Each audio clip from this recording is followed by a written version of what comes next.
Emma goes for a walk in the garden. To her surprise, Mr. Knightley joins her. He has just returned from London. She worries that Knightley will confess his feelings for Harriet, and she offers her news about Frank and Jane's secret engagement.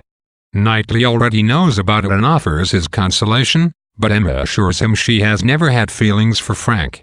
She explains and expresses regret for her behavior, and Knightley is strangely silent. Finally, he admits he may have underrated Frank and expresses envy at his circumstances. Worried that Knightley is about to discuss Harriet, Emma quickly silences him. He is mortified, and seeing his pain, Emma invites him to speak after all, saying she will be glad to hear him as a friend. He says he does not wish her friendship and declares his love. She is surprised, thrilled, and by the time they reach the house they are engaged to marry. Knightley is surprised as well. He was convinced that Emma was in love with Frank. He departed for London to cool his feelings for her, and he has returned thinking she would need comfort. He has moved from resigned despair to perfect happiness in half an hour. Emma can barely conceal her feelings as she and Mr. Knightley join her father for tea. That night, Emma lies awake worrying about Harriet and her father. She decides she will write a letter to Harriet explaining what has happened and arrange for Harriet to visit Isabella in London to give both of them some time to adjust to the new situation. She decides that she and Knightley must postpone their wedding until after her father dies. Mrs. Weston forwards Emma a letter from Frank in which he explains that all of his actions, including his attentions to Emma, were guided by a need to maintain the secrecy of his engagement to Jane. He apologizes for his behavior, but explains that he could tell Emma was not attached to him, and says that he was under the impression that Emma already knew about him and Jane. He adores Jane and is miserable that he has made her suffer.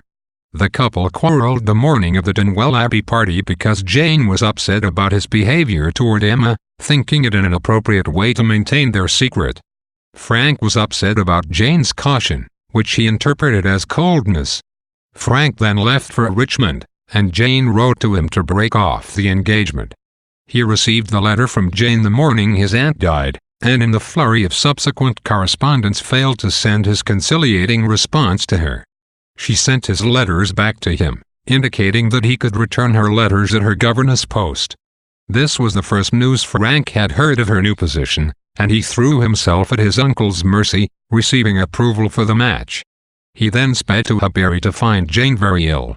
They reconciled, and Frank admits that he's happier than he deserves to be. Emma, in her own happiness, cannot help but forgive Frank. When Knightley comes to her, she shares the letter with him. He reads the letter, telling Emma his impressions as he goes along, and he is less softened than she but willing to admit that Frank has some good qualities. He and Emma discuss her father, and he agrees that Emma cannot leave Hartfield and that Mr. Woodhouse cannot be expected to move to Donwell Abbey. He suggests that he move to Hartfield, and Emma is moved by his sacrifice. She promises to think it over, and soon likes the plan. Her only sadness is that this engagement and relocation will estrange her and Harriet further.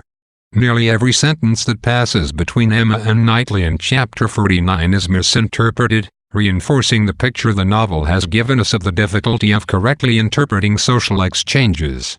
Emma is reserved because she fears that Knightley will confide his attachment to Harriet, but Knightley mistakes Emma's reserve for grief at the loss of Frank. He also mistakes Emma's flush, when he says that he knows already about Frank and Jane, for suppressed unhappiness, when in truth Emma is worried that Knightley's knowledge of the situation comes from Harriet. When Emma congratulates Knightley on his insight into their relationship and sighs, "I seem to have been doomed to blindness," Knightley believes Emma is expressing her regret for having been attached to Frank, while Emma actually refers to her blindness with regard to Knightley himself. The emotional release of Chapter 49 owes to both Knightley and Emma removing the restraints of verbal carefulness and propriety.